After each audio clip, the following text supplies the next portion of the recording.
Donc rebonsoir, j'ai pas besoin de vous présenter Agnès Verda et JR qui nous font l'immense bonheur, l'immense plaisir d'être avec nous ce soir. Agnès et JR, on va avoir ce soir des gens qui vont nous poser des questions. Il y en a là-haut, il y en a sur les côtés, tout ça. On peut baisser un petit peu la lumière? Un petit peu d'intimité, c'est mieux?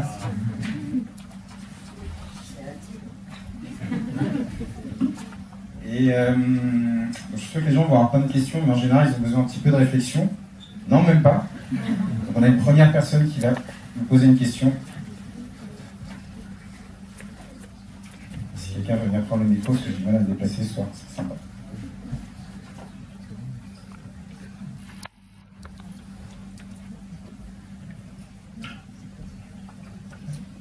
Bonsoir, merci pour ce film. Ma question c'est, est-ce que Godard a vu le film? Surtout la fin. Je voudrais savoir si Godard a vu la fin du film. Je ne sais pas. On ne sait pas. Je lui ai envoyé, nous lui avons envoyé un DVD avec le film. Pour le moment, c'est silence radio, mais peut-être qu'il le verra un jour, il n'est pas pressé. Moi, je veux dire, il peut le voir ou pas, ça ne change pas le film pour nous. Et à votre avis, ça va être quoi sa réaction? J'ai aucune idée. Parce que vraiment, on a quand même fait un film qui dure à peu près 1h20 sur des gens qu'on a voulu rencontrer, dont JR a fait des grandes images sur les murs et comme ça. Et c'est vrai qu'on avait envie d'aller le rencontrer. On était partis même en famille. Moi, j'étais partie avec Rosalie Mathieu. Et on se disait, on va parler, on va dire bonjour à JR. Bon, il n'a pas eu envie de... L'affaire est réglée. C'est-à-dire, du coup, on a filmé, enfin, ce qui est arrivé. Notre désarroi, je dis quoi, déception pour toi, désarroi pour moi. Mais c'est une sorte de bout de film, quoi. C'est une sorte de queue de poisson, en quelque sorte. Je pense que le film ne se joue pas là. Non, mais c'est aussi intéressant à voir quelque chose qui, sur le coup, n'est pas forcément plaisant. En tant que spectateur, c'est aussi intéressant. Oui, j'imagine que vous partagez ce qui est arrivé, puisqu'on a gardé ce qui est arrivé. Alors que tout au long du film, Léger vous dira comme moi, suivant les cas, c'était l'un qui donnait des idées à l'autre, et l'autre qui donnait des idées à l'un. Ça allait comme ça, d'une patte à l'autre. Et là, on a été dépassé un peu. On n'a pas su quoi faire, on a filmé ce qu'on ne savait pas quoi faire.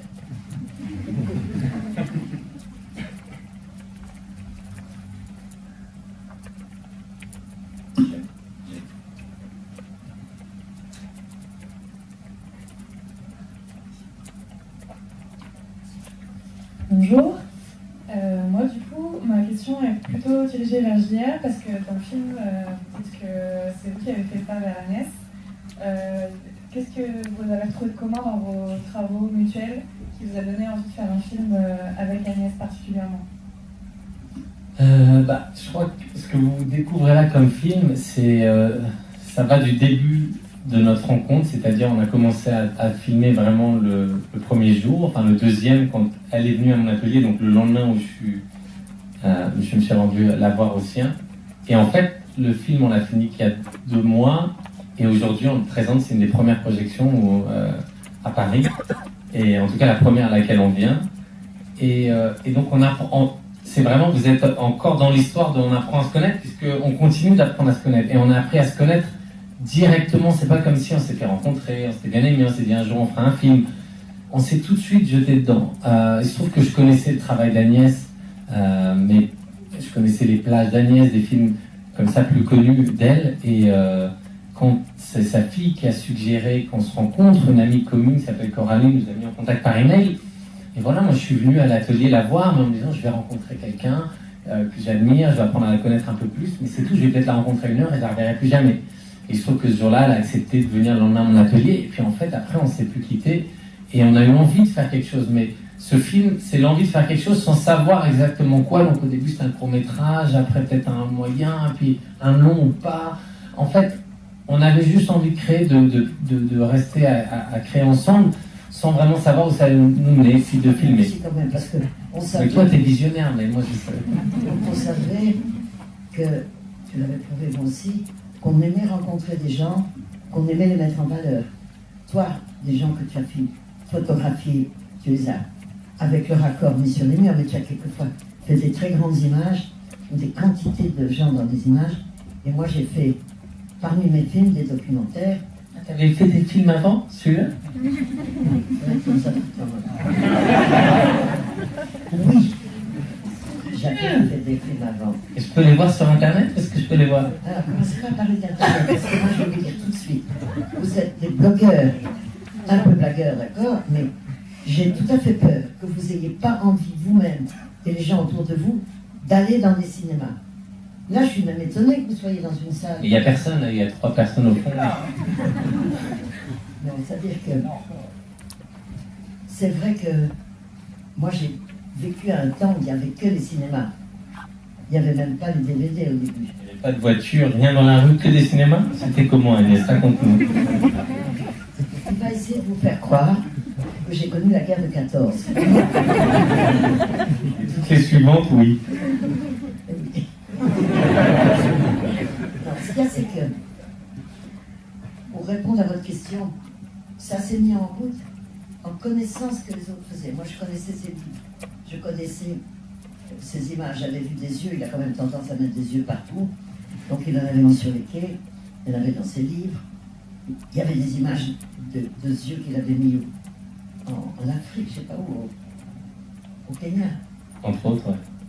Et donc, je trouvais intéressant cette idée de mettre des visages comme ça, et même il y avait des images à Cuba où il y avait un peintre qui avait barbouillé par-dessus.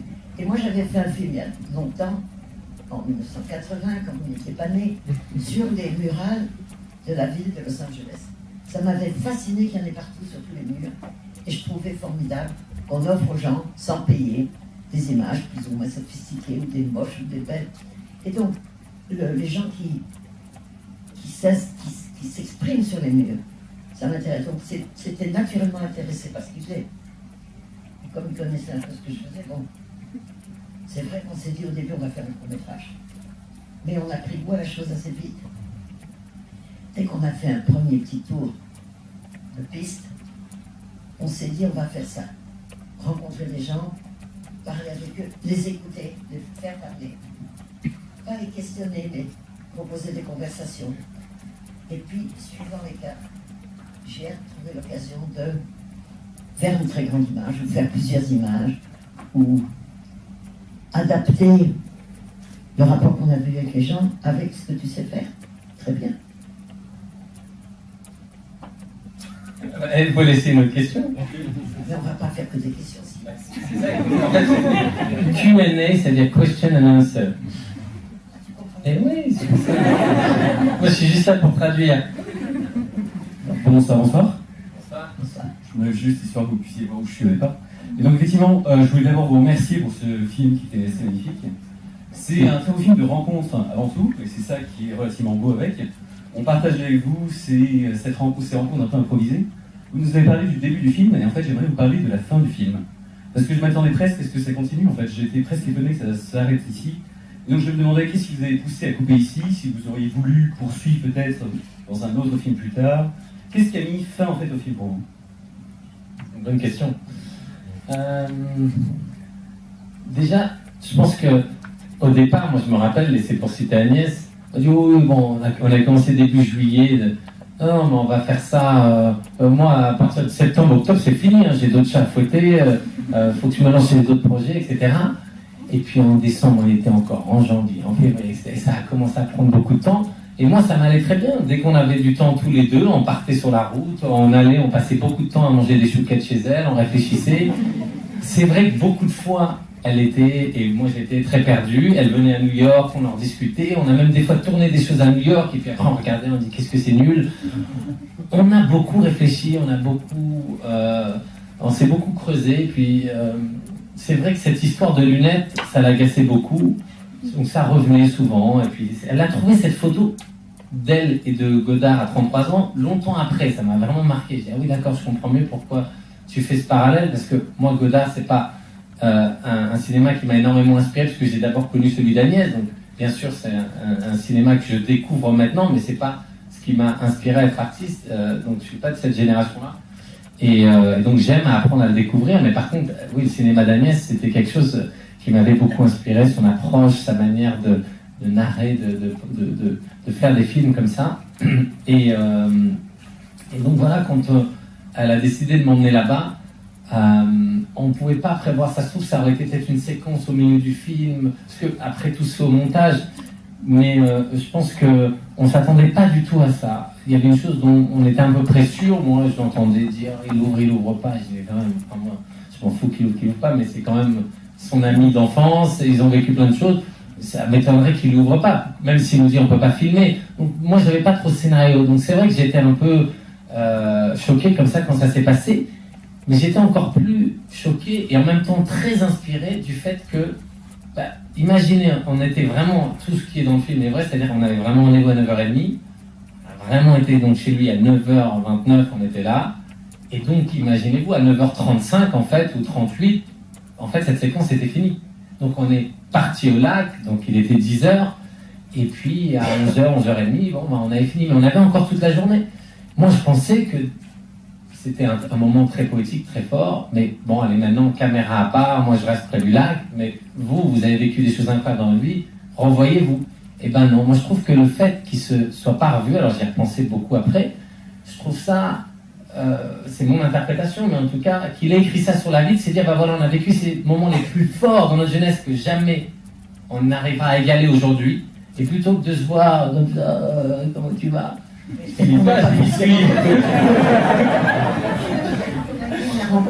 Bon, alors, ça va, on va bien. Voilà. Bah, peut-être qu'ils n'avaient pas autant partagé. Le jeune homme avait dit qu'il allait animer la soirée. Mais il anime là, il fait du yoga, il est assis comme ça. Et, parce que... Attends, je vais finir mon interprétation. En fait, on est en... Ici, c'est donc en France, c'est la liberté d'expression. C'est ce concept, c'est là que les gens ont le droit de parler et de dire ce qu'ils pensent, et en toute liberté. Qu'est-ce que tu en penses de ce concept ? Parce que sous le royaume Varda, vous ne pouvez pas parler de ce que vous voulez. Il y a une omerta, des choses à dire, à pas dire. Donc... Non, il n'y a pas d'omerta. Il n'y a que... Ce qui est arrivé je perds là-bas... toujours, de toute façon. Non, mais ce qui est arrivé là-bas, j'allais dire, c'est arrivé, c'est tout. Ça m'étonne... Non, ça m'étonne même que ça prête à commentaire, parce que nous, on a été désarçonnés. Et si toi, tu imaginais qu'on allait se voir l'après-midi... J'aurais trouvé ça sympa, moi, juste tous les deux. Mais sans caméra, juste pour se dire, bon, bah ça va, vous ne verrez peut-être plus de votre vie. Godard est assez particulier, et moi aussi, pour qu'il y ait ce petit loupé, et ça y est, j'étais très contente qu'on aille au bord du lac, qui est Léman, qui est Clément, et c'était fini. Moi, je trouve que ça finit le film de façon un peu, et ce qui m'avait frappé, c'est que quand j'ai vu tes lunettes noires, que j'ai réfléchi à Godard, je me dis, tiens, c'est le premier que j'ai connu qui les enlevait pas, que je te montre une photo, que je te dis, j'avais 33 ans, on a vérifié, et que toi tu dis, maintenant c'est moi qui ai 33 ans. Alors, c'est hasard comme ça, très très fort. L'idée que je te sors une idée de moi à 33 ans et que tu as 33 ans, c'est que moi je crois qu'il y a beaucoup de choses comme ça qui étaient comme si il y avait une vibration qui faisait qu'on allait faire le film. Donc, la vibration s'est arrêtée à ce carreau où il y avait quelque chose d'écrit. Et à partir de là, tu as voulu me consoler, si j'ose dire. Et c'est ça qui se passe. Tu as voulu me faire plaisir, tu as enlevé tes lunettes. Bon, ben, alors les gens rigolent, j'ai remarqué. Vous rigolez pourquoi ? Parce que c'est flou ? Non, mais c'est parce que je ne suis pas dans la salle, tu ne regardes pas. Et là, au moment où tu enlèves tes lunettes, ce qui est très gentil quand même pour me faire plaisir, et j'ai entendu un petit rire. Est-ce que c'est rigolo quand il enlève ses lunettes ? Parce que c'est flou ou quoi ? J'essaie de comprendre.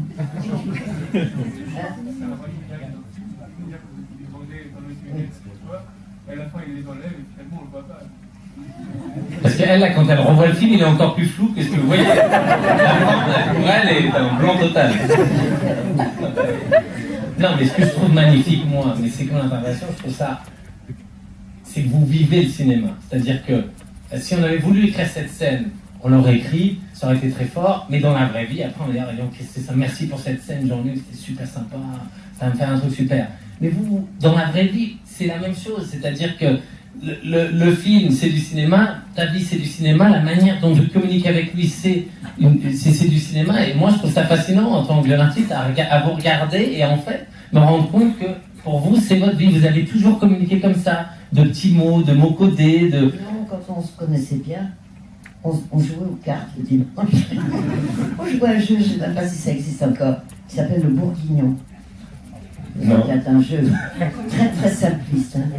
C'est presque la bataille.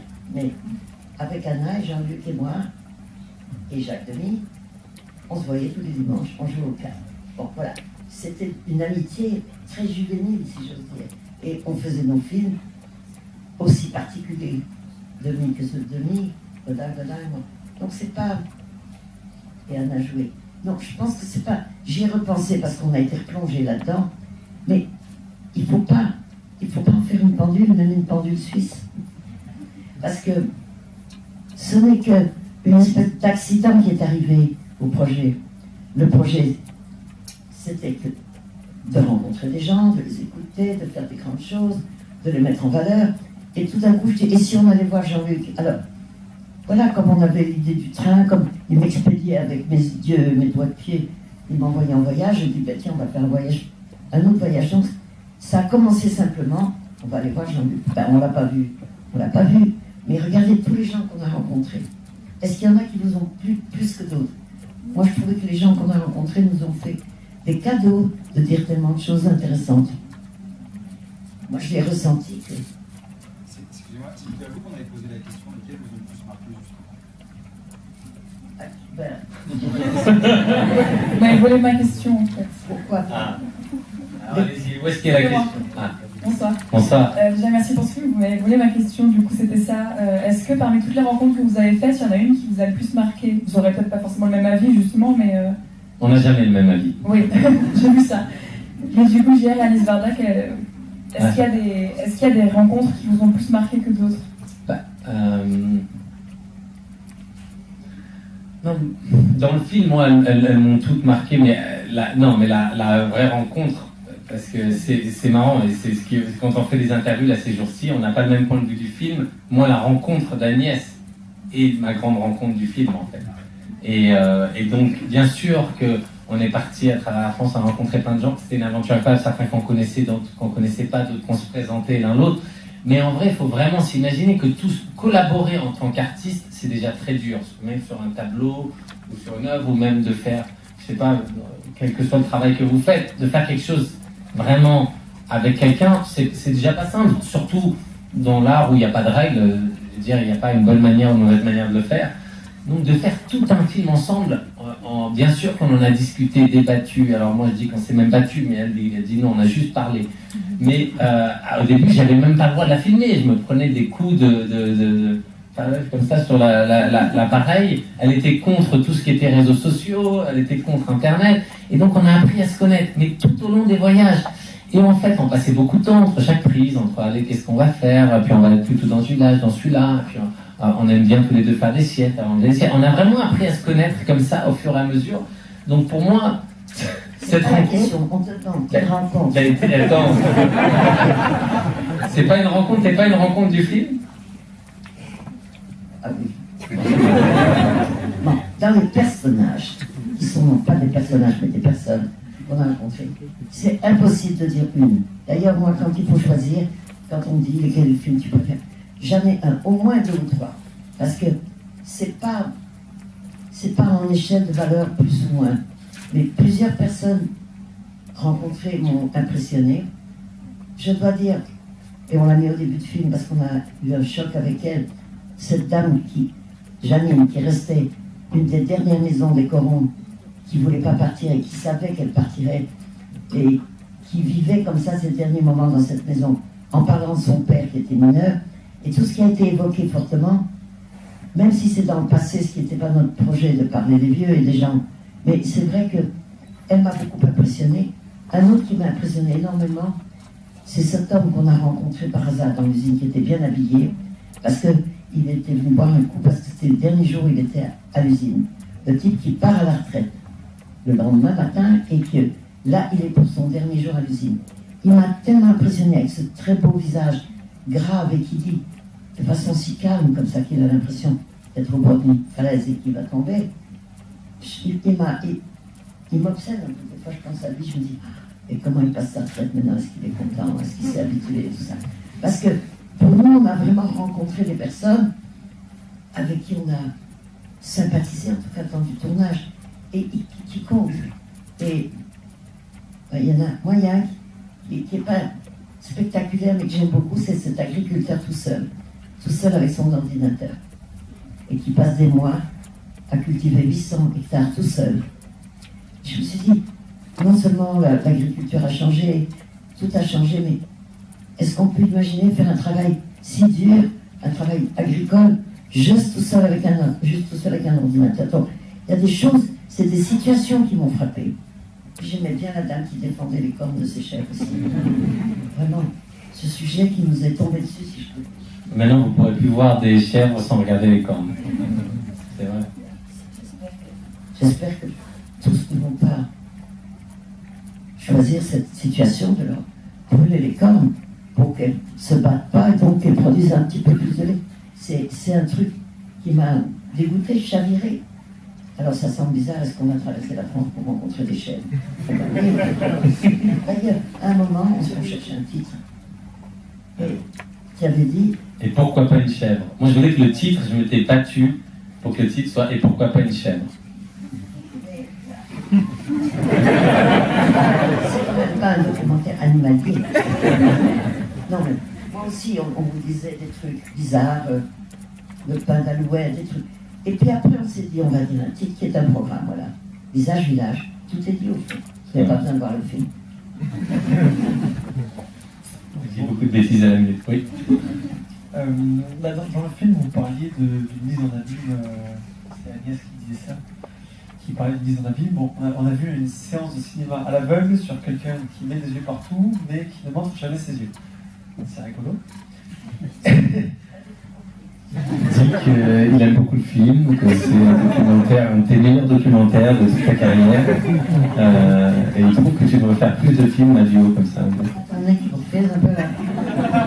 Est-ce que quelqu'un peut faire une traduction plus Je répète plus fort? Oui, un peu plus fort cette fois. Ok, je disais que c'était une mise en abîme. On a assisté à une séance à l'aveugle sur quelqu'un qui met des yeux partout, surtout Gire, mais qui ne montre jamais les siens. Et je voulais juste insister en fait sur le paradoxe un petit peu de quelqu'un qui aime à mettre les yeux partout, le symbole que ça représente, mais qui veut jamais montrer les siens, comme s'il prenait ses yeux et qu'il hop là il mettait un petit peu partout. Je voulais savoir le symbole de ça, parce que vous en jouez pas particulièrement d'avoir des lunettes en permanence, mais finalement c'est devenu effectivement une blague entre Agnès et vous. Et je suppose que c'est pas complètement innocent non plus. Non, bien sûr. Et je le réexplique très souvent à Agnès encore aujourd'hui, parce qu'en fait, au quotidien, je n'ai pas mes lunettes. C'est juste quand il y a des photos, des vidéos, des choses comme ça que je les mets. Mais il faut savoir que c'est vrai qu'en France, parce qu'à la base, ça a commencé du fait que je faisais du graffiti quand j'avais 17-18 ans, donc on est obligé de se cacher, sinon on paye les amendes, donc on se cache derrière des pseudonymes. D'où ce pseudonyme Gire que j'ai depuis l'âge de 13 ans, parce que j'ai vraiment commencé le graffiti très jeune. Et puis ensuite, mais vous pouvez retrouver d'ailleurs sur Internet des vidéos quand j'avais, je sais pas, 17-18 ans, où j'en faisais dans Paris, et j'avais pas de chapeau de lunettes, j'étais juste masqué avec un truc comme un nomade autour de la tête, et on voyait finalement mes yeux. Et c'est que plus tard, en fait, que ça devenait compliqué quand je faisais des interviews, parce que j'avais un truc complètement qui m'emmitouflait tout le visage, et donc on comprenait pas vraiment ce que je disais. Et donc un jour, je me rappelle, il y avait une petite équipe de télé qui m'a dit, écoute, nous on va te suivre pendant 2 jours, il faut que tu trouves une autre solution. Et j'étais à Monoprix, j'ai acheté un chapeau, des lunettes, et j'ai vraiment gardé ça depuis. Mais aujourd'hui en France, ça ne me sert plus à grand chose de ce semi-anonymat, sauf que je ne travaille pas qu'en France, je fais ce type de projet sans autorisation un peu partout. Et récemment en Turquie ou en Corée du Nord ou dans d'autres pays, je me suis fait expulser ou j'ai eu des amendes à payer. Là, je suis en train de faire quelque chose à la frontière du Mexique, donc je passe la frontière tous les jours, plusieurs fois quand je suis là-bas. Je ne pourrais jamais le faire sous ma vraie identité. Et ça me permet encore de le faire. Alors, je ne sais pas combien de temps je pourrais le garder, mais disons qu'en France, bien sûr, ça ne sert à rien. Malheureusement, sachant que tout est globalisé, si je les enlevais ici, je ne pourrais plus faire certains projets dans des pays où les droits ne sont pas les mêmes qu'en France. Et c'est toujours assez frappant. Je peux être dans un pays en train de coller une affiche dans un grand musée, et le lendemain dans un autre, où d'un coup, c'est un crime et c'est pas du tout perçu comme de l'art. Et on vit encore ce moment, il suffit de prendre un avion, de partir, de changer de contexte, et d'un coup, l'affiche ne veut plus dire la même chose, et il y a encore des pays où je dois le faire sous couvert d'anonymat. Mais ce que vous avez soulevé comme question et comme cas, c'est que beaucoup d'entre nous vivent dans le paradoxe. Et c'est un paradoxe, effectivement, de cacher ses yeux et d'être obsédé par les yeux, d'en mettre partout, y compris si vous avez pris le train à la gare de Lyon pour aller vers Lyon, on voit deux grands des bidons, des bétons-citernes, où il y a des yeux. Tu as fait ça il y a déjà longtemps. Et il a mis des yeux partout, au Kenya, ou partout. Alors, ce truc-là d'être séparé, et de tomber sur une qui ne voit pas très bien, bon, ça fait beaucoup de yeux, pas de yeux. Non, comment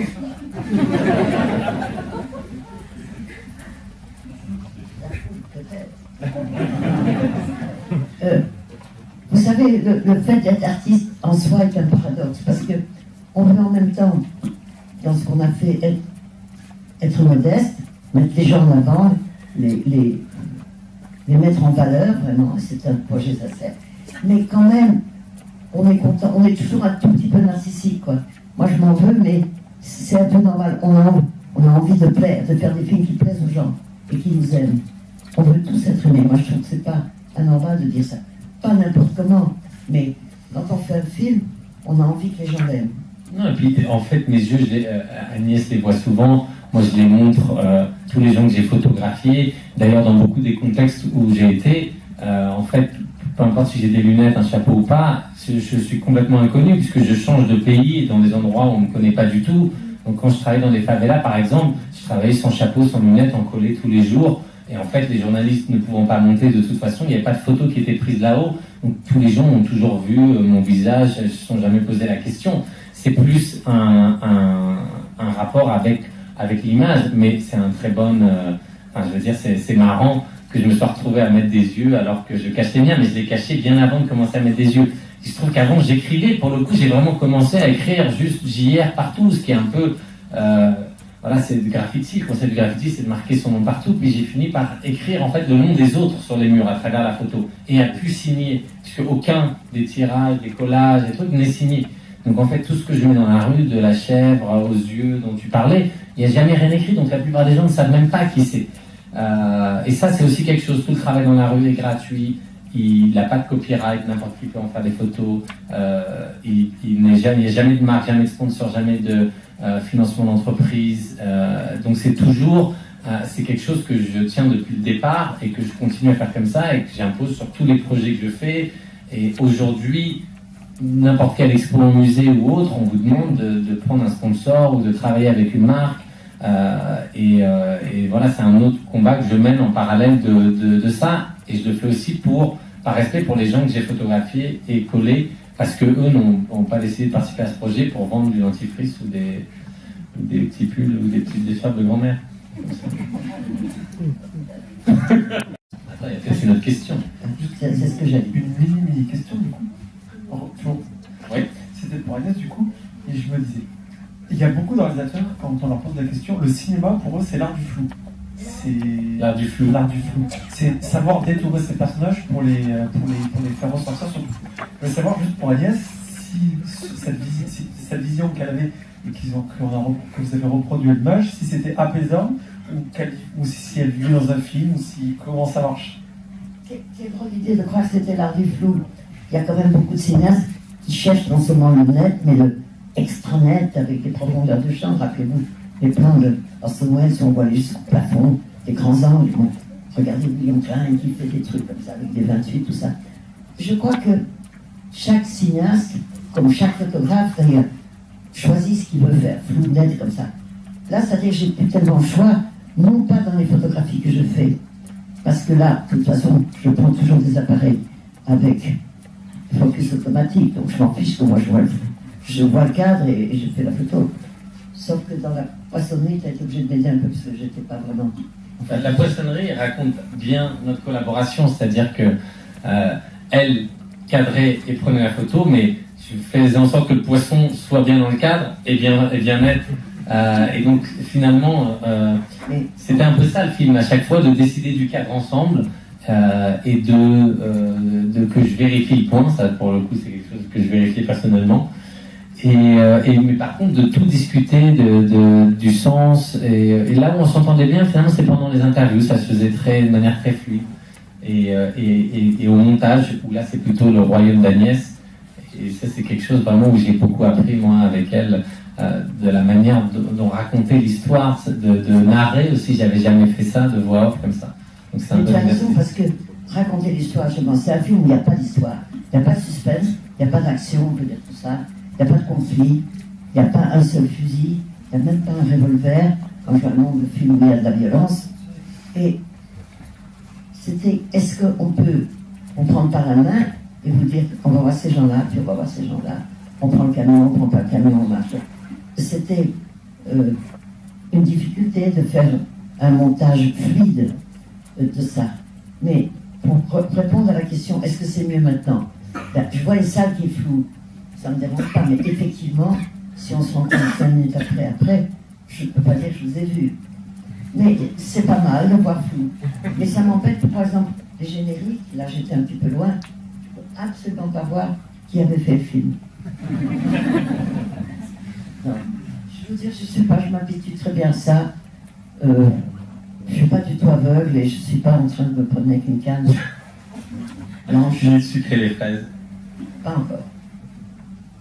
L'expression qu'elle m'a appris, vous savez ce que c'est, sucrer les fraises ou pas? Ouais, je savais pas. Moi. Ben, ça veut bien, on met un peu de sucre sur les fraises. Non, mais je crois qu'il a une vision assez comique de mon vieillissement. Et tant mieux, si c'est ça qui t'amuse. Moi, ça m'ennuie pas, donc ça va. Mais nous avons quand même 55 ans de différence d'âge. Mais moi, je dis que ça ne nous a pas gênés pour travailler. Moi, je le dis pas. Bon, ben, dis autre chose alors. Invente quelque chose. Ouais, non, ça va pas. Non, mais je veux dire, dans le travail, quand tu dis qu'on discute, on ne discute pas tellement, parce qu'une fois qu'on avait repéré quelqu'un et qu'on savait que ça devenait notre sujet, eh bien, on n'avait pas réparti. Moi, je fais les entretiens comme dans mes autres films, et lui, il fait les images. On faisait ensemble des entretiens, et on choisissait ensemble qu'est-ce qu'on voulait mettre, et ensuite, bon, c'est toi qui montais effectivement sur les échafaudages et les échelles, mais il fallait qu'on soit d'accord qu'on n'allait pas couper le travail en deux. On allait partager ce plaisir de poser des questions, parfois, de mettre les gens. En fait, il faut les mettre en situation de confiance pour qu'ils aient envie de raconter des choses. Et ce qu'on apprend des personnes qui parlent, moi je trouve ça toujours beau, et pour moi, ils nous font des cadeaux quand ils racontent des choses. Donc, on avait l'impression qu'on avait rencontré les bonnes personnes, peut-être par instinct, mais après c'est eux qui nous apportaient des informations, des émotions. Et au fond, on a envie d'apprendre des choses.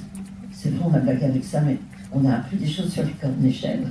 Tu blagues, mais est-ce que vous saviez qu'on brûlait les cornes des chèvres? Combien de personnes le savent dans la salle? 2, 3. 3 sur combien là? La salle, à la place. 180 ans. 3 sur 2, c'est pas trop. Mais moi, ça m'avait frappé, choqué. Surtout que je trouve que c'est très beau une chèvre avec des cornes. Donc, il y a l'idée aussi qu'on abîme des bêtes qui sont graphiquement très belles. Et la très grande qu'on a collée, elle est magnifique. Au point qu'on a adoré ce garagiste qui l'a regardé. Ils l'ont vu dans le film, je pense, de mettre les petites boules. Mais c'est vrai qu'on ne s'attendait pas du tout. Quand on l'a collé là, je ne sais plus d'ailleurs comment on avait trouvé ce mur. C'était quelqu'un qui nous a dit tu peux coller sur le dos de cette usine. On l'avait fait et puis on a vu, il n'y avait vraiment personne aux alentours. Donc quand on a vu une âme bouger une porte, on s'est dit on va lui courir. En fait, c'est dit c'est mon garage, moi je suis juste là, donc il était juste en face. Et la suite est très belle parce que finalement, il a été encore plus créatif que nous avec des idées qui seraient super. D'ailleurs, j'en ai rêvé de chèvres avec des petites boules, je trouve ça génial. C'est-à-dire que ce qui est important, c'est de réveiller chez les gens leur propre imagination, leur propre désir artistique, même leur propre envie de participer un petit peu avec nous à nos fantaisies, à nos projets. Parce que quand tu voulais faire un groupe et que tu commences à dire tu pourras comme ça, il y en a pas un qui a dit tu te fais suer, ils ont tous mis les bras, ils jouaient le jeu avec nous. Et ça nous faisait plaisir en fait. Et on essayait que le résultat leur fasse plaisir. Il y a cette idée de, est-ce qu'on peut faire participer à un projet artistique, entre guillemets, des personnes qui ont un boulot tous les jours, qui viennent à la même heure, qui font le même travail, qui n'ont pas tellement de fantaisie dans leur vie. Et est-ce qu'on peut amener notre fantaisie d'artiste dans ce monde-là de travail? C'est ça qu'on essayait de faire. Et évidemment, quand on parle avec les gens, ils s'expriment et on apprend des choses nous-mêmes. Et moi, ça m'a beaucoup plus travaillé. Bonsoir. Je voudrais vous remercier encore une fois pour ce documentaire et pour tous les autres travaux que vous avez fait auparavant. Et après, j'aurais deux questions. En fait, j'en aurais une pour vous deux. C'est est-ce que vous avez gardé les scènes de manière chronologique au montage? Parce que je trouve que c'est une belle évolution en fait de votre rencontre, de votre amitié à temps de récent. Et je me demandais si c'était. Moi, je pense que c'est assez dans l'ordre. Hein. Dans l'ordre de tournage. À peu près, hein, par quelques scènes. C'est presque dans l'ordre. Peut-être après, des fois, ça a une semaine ou deux près, des fois, on a inversé les choses, mais toutes les rencontres, les premiers endroits, l'escale, la baguette, etc., tout a été fait dans cet ordre-là. C'est nos premiers voyages.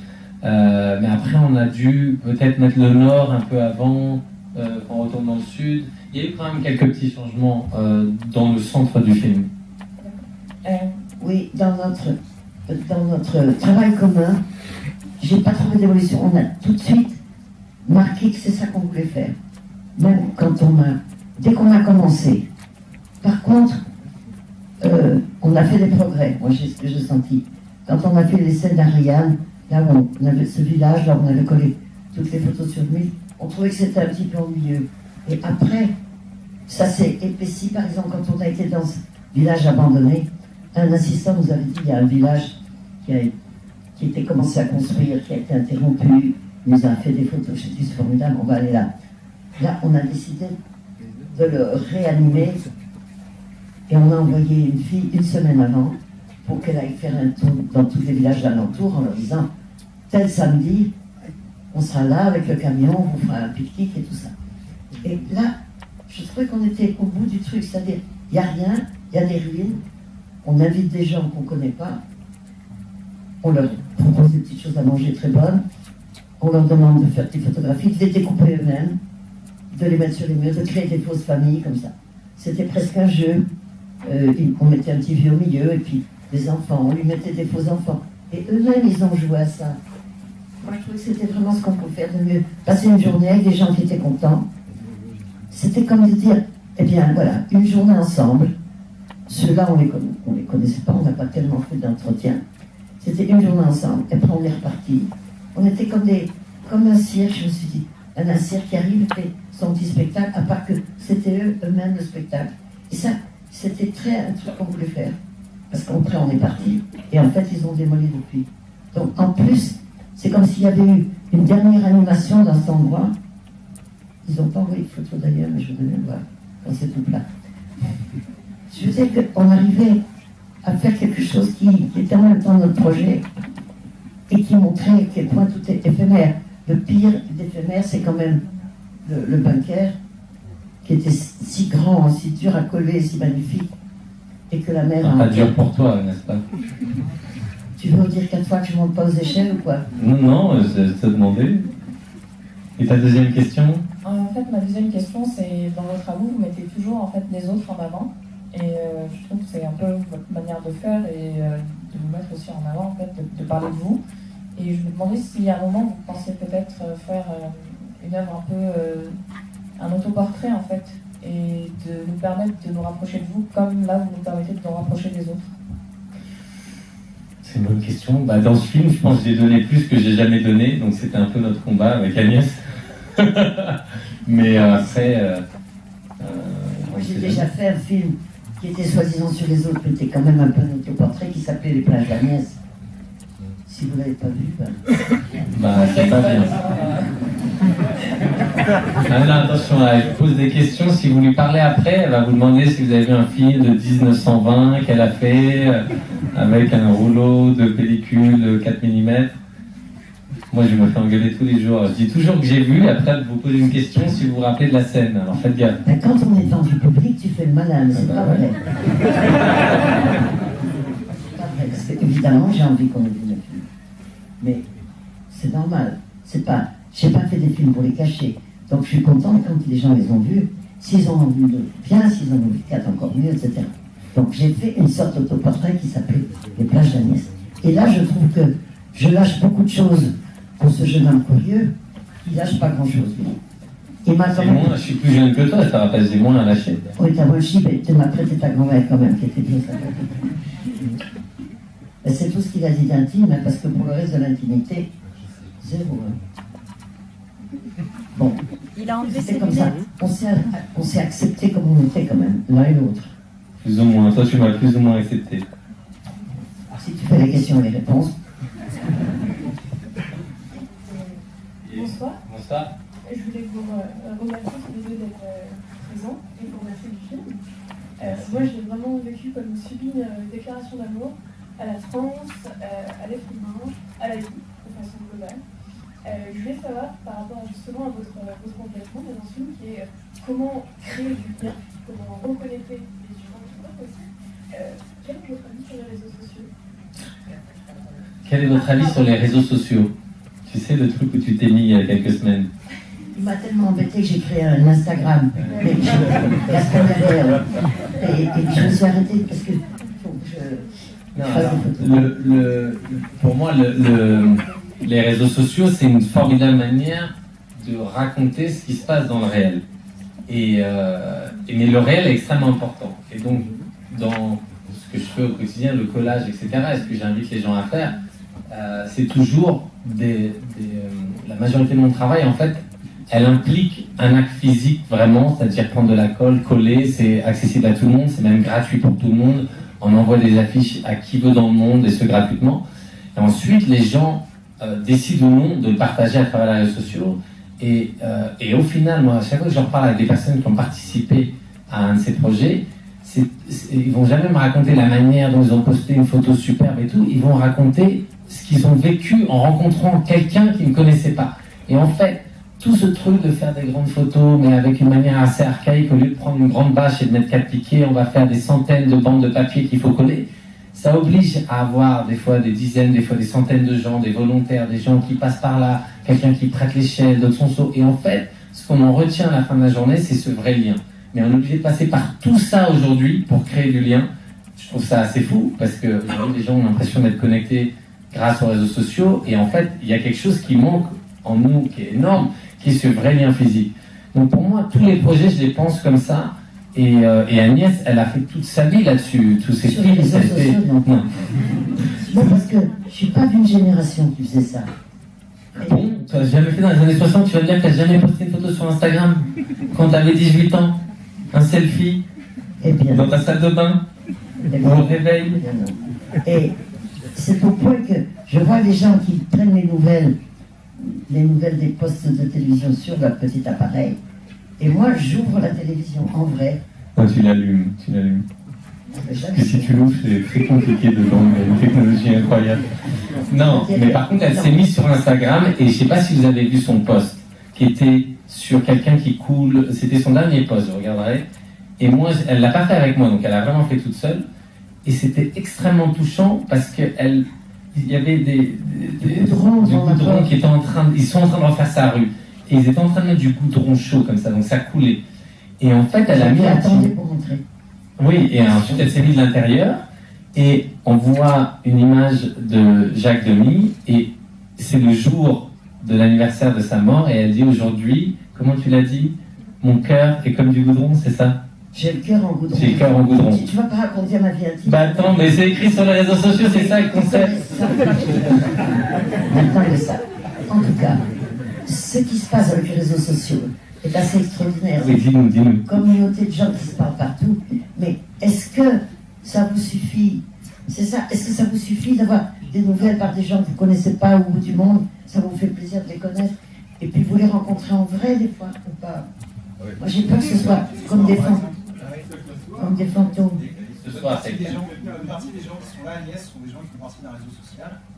Mais vous allez vous parler là dans l'entrée.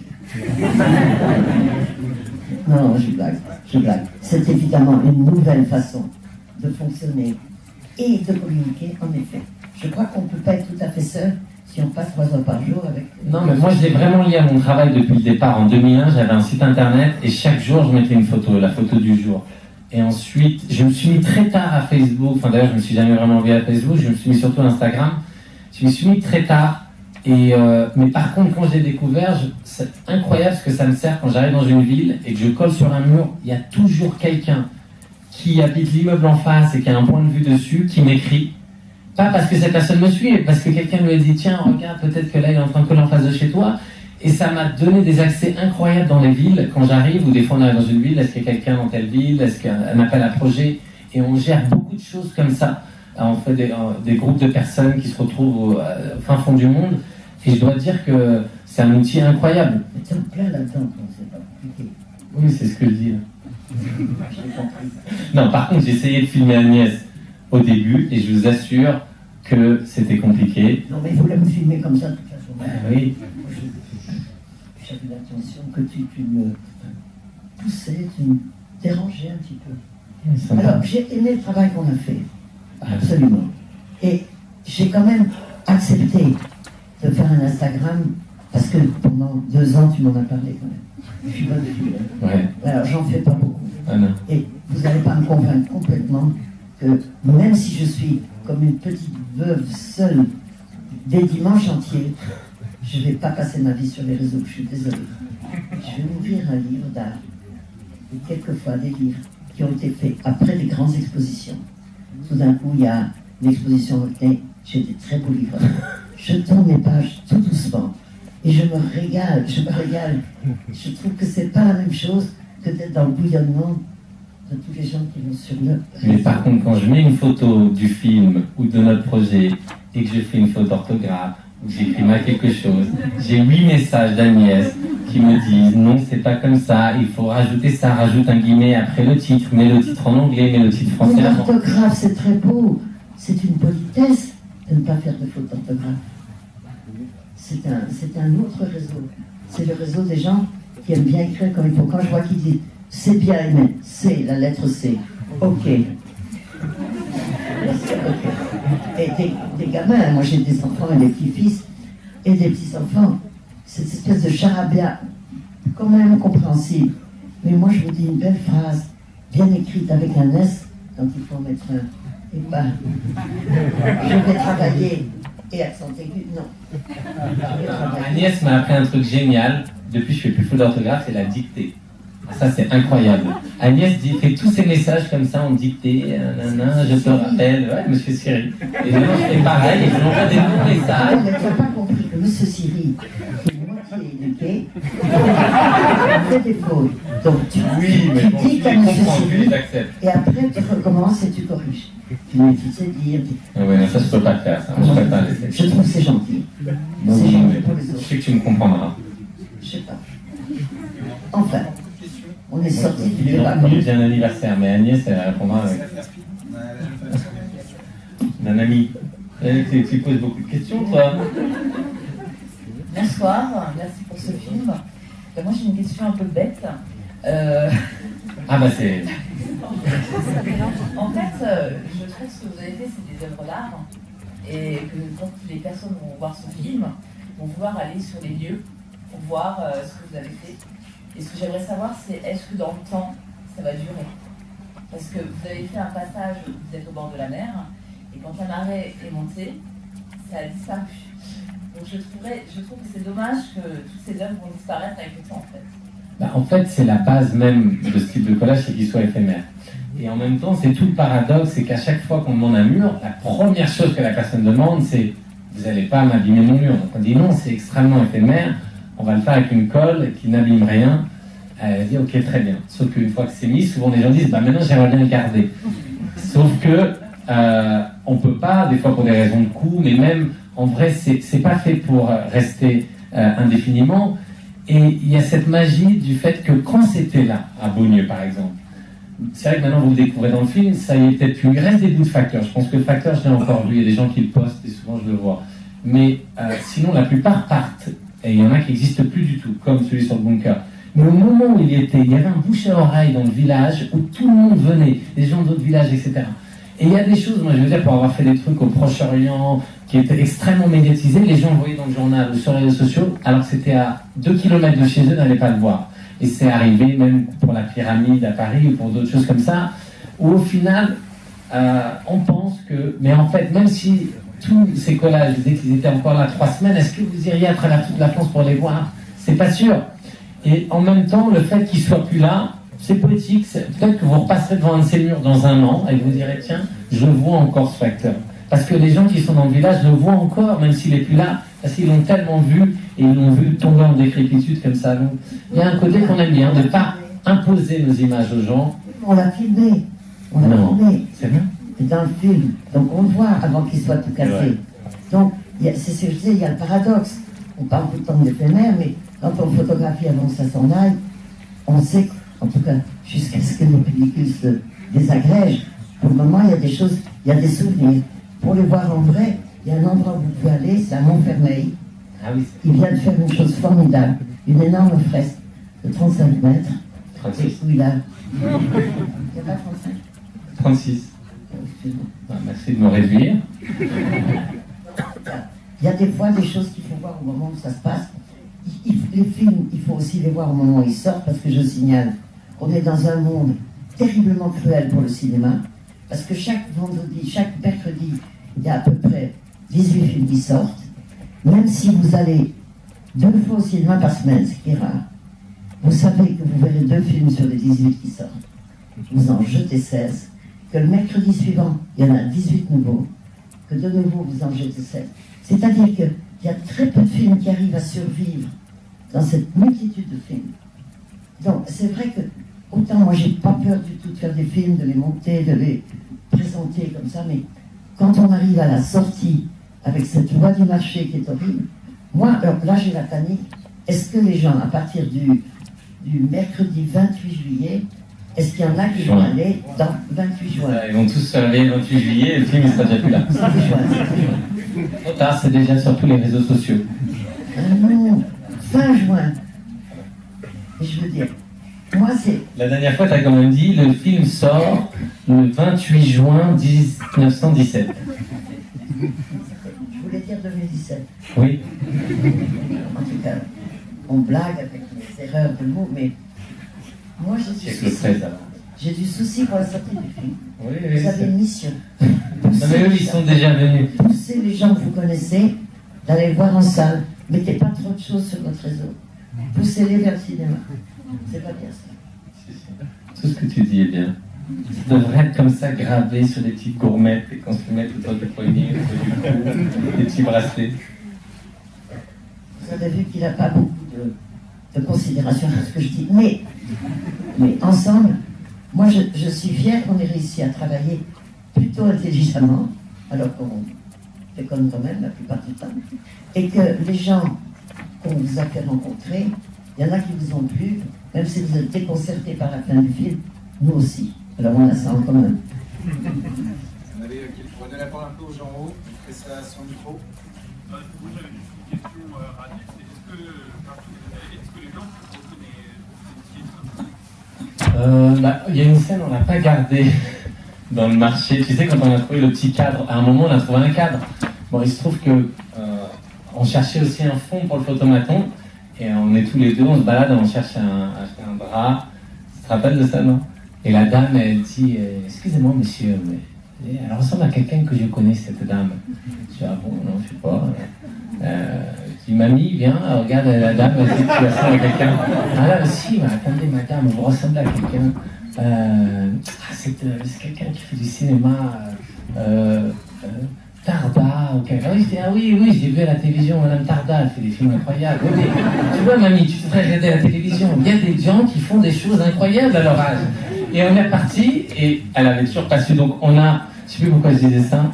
Ah oui, ça nous reconnaissait. Non, on ne reconnaissait pas toujours, mais dans les petits villages quand même, il y avait des gens des fois qui connaissaient surtout Agnès, et dans d'autres qui me connaissaient un peu.